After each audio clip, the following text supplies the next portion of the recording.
Okay, so now I know f prime and I know g prime. Now I'm going to I have to actually do the product rule. So now I would take f, which is this one. Well, I'd say f prime g. So I would take this times that plus this times that, right? And you see how complicated this would be. This would be pretty significant, right?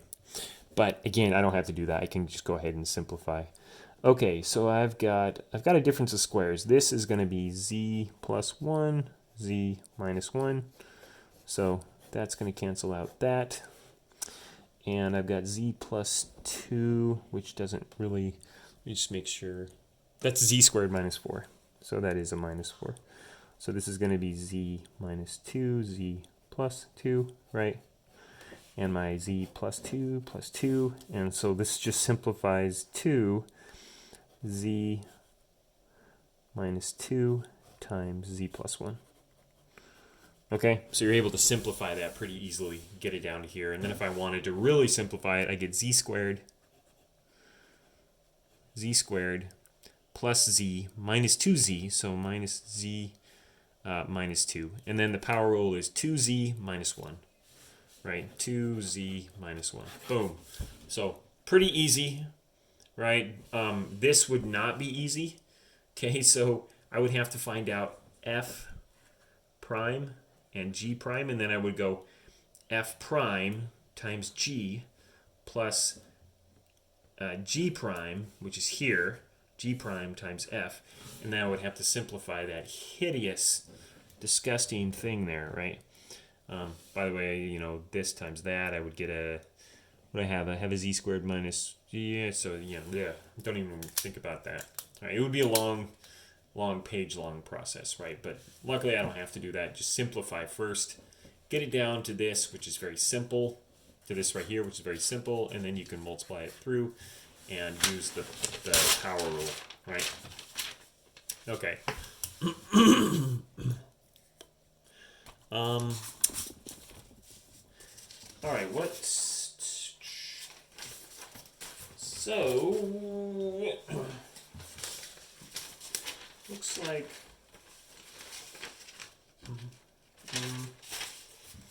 got just a couple interesting. So what we've got here, number 52, the tip speed ratio of the turbine. So here's the ratio. The ratio is equal to T over W, so it's the speed of the tip blade and the speed of the wind, right? So come on maximum power, the wind is, and W decreases at a rate of 4 per minute. So we're looking at power as a function of W. So got R equals T over W. So again, R is the ratio. So we got the tip speed and the wind speed. And they have found that with the turbine with end blades, extracts maximum power from the wind when R equals 2 pi over N.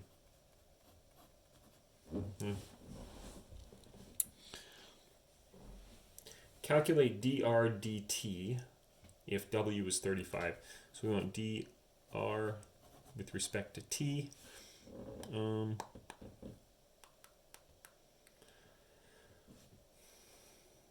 minutes. Here I'm trying to see, because we're going to have to do some substitution. Figure 5, blah, blah. Wind is 35. So wind is constant, and this T is the speed of the blade.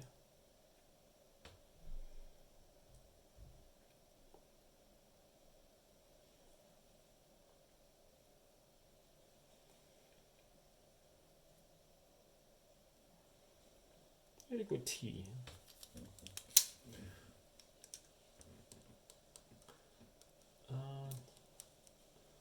So we're trying to find the derivative of the ratio, because T is the speed of the tip.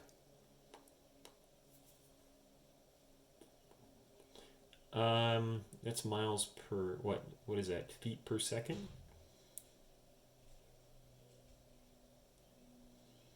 Maximum power when, that doesn't really matter.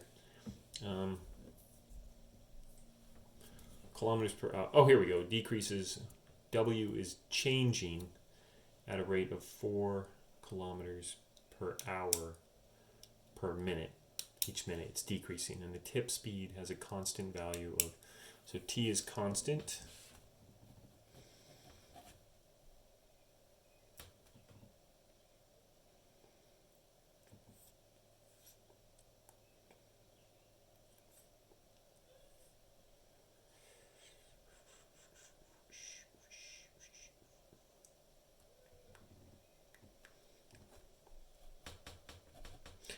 I'll just come back. So you have to do some substitution there, and I feel like I'm missing something. So what I do have is the revenue per month.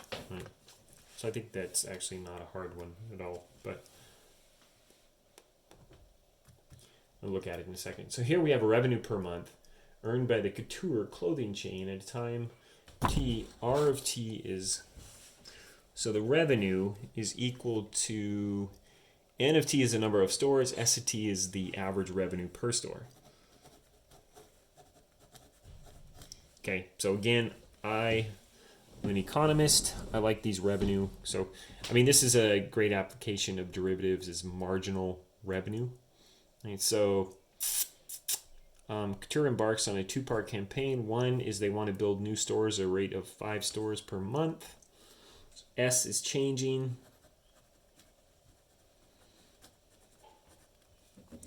And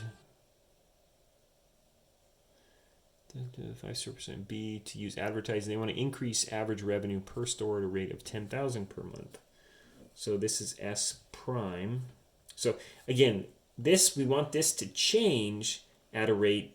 And so again, the change in the number of stores with respect to a change in T is considered S prime. So S prime is 5. So, S of t, S prime of t is 5. That's the changing rate per month. And it says N of t is an so calculating bar. So, what is it? S of, totally messed up. So, sorry, N of t. N prime of t is 5. N is the number of stores. So, we're changing it 5 stores per month. Okay, and S, we're trying to get S being revenue. We're trying to increase revenue, average revenue per store at a rate of 10,000 per month. Assume N of 0 is 50 and S of 0 is 150, so that's the initial starting points. Okay, 10,000. So S prime of t is going to be 10,000. Okay, so we want to find the derivative of revenue with respect to a change in time, given that N prime of t. So what is the derivative of this? Well, R prime is going to be N prime, so N prime S, right? N prime of t, S of t, plus S prime of t, N of t, right? So again, just using the basic product rule. Okay, and now I'm going to substitute in. So we're talking about 0. So at time 0, this is how this is. N of 0 is 50 and S of 0 is 150. So N of 0 equals 50. S of 0 equals 150. Okay, so I'm going to go ahead and substitute N of 0 into here. So N prime is 5. It's going to be 5. And S, and we're talking at time 0, when t is 0. S of 0 is 150. And this is just, by the way, S of t, right? So if, let's say t was 0, and we're increasing at a rate of 10,000 per month, S of 1 is 160. Right, so you can figure out S of different values. So whatever value at month 7, I could take S of 0 is 150 plus we're changing at 10,000 per month. So 7th month would be up 70,000. And we start at 50, 7th month would be 7 times 5 is 35 plus 50. Okay.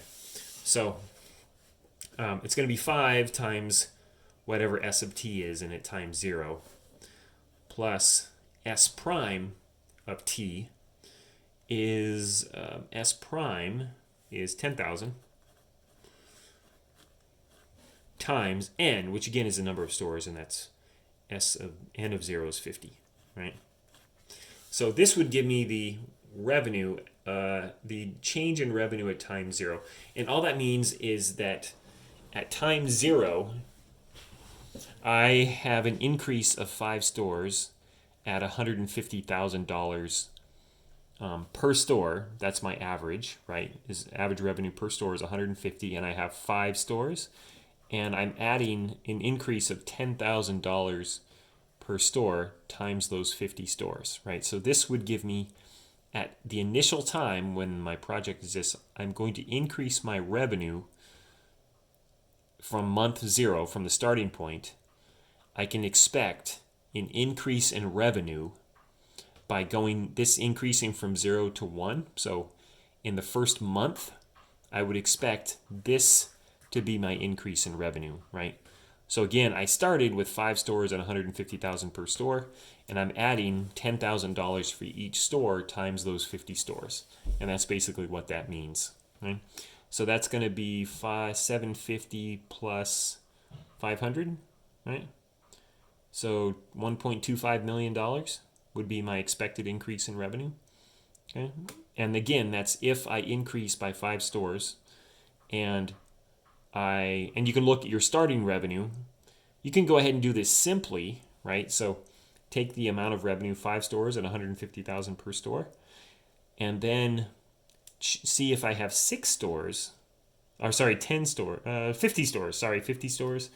Was it n prime?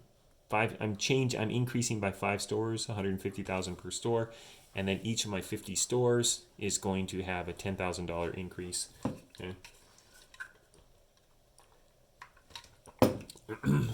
Okay, so you could just calculate if initially I have 50 stores at $150,000 per store. Go ahead and calculate that out.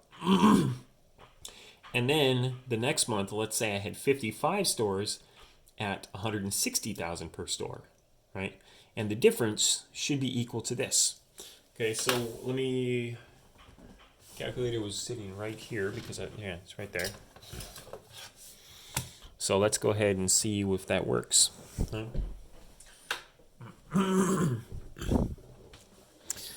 So I'm going to go, I'm going to take the second month, which is 55 stores times $160,000 per store. And I'm going to subtract 50 stores times $150,000 per store. And I get $1.3 million, right? Which is what I said was pretty close to this. So 5 times 150, 1, 2, 3, plus 10 times 1, 2, 3 times 50 is very close, right? So, by the way, your derivatives are not always going to be exact because a derivative is an instantaneous rate of change. So at this point, and if I were to increase this not by 5 stores but by 1 store, what would happen? Right? So that's really what a derivative is. So that's why you get very close, but you don't get exact. Right? As a derivative is the instantaneous rate of change. So here I'm not looking at here I'm looking at instantaneous rate of change going in 1 month later. And I would be increasing by t is 1 month, and I would get pretty close to what I could actually get by running the numbers like I did in the first place, right? So very close, okay? But not exact, so they're not always going to be exact. Okay, so the second says show total revenue will increase at the rate of, so we did that. Calculate DRDT when t is 0. I just did that. If Couture can implement only one leg of its expansion at t equals 0, which choice will grow revenue most rapidly? So which one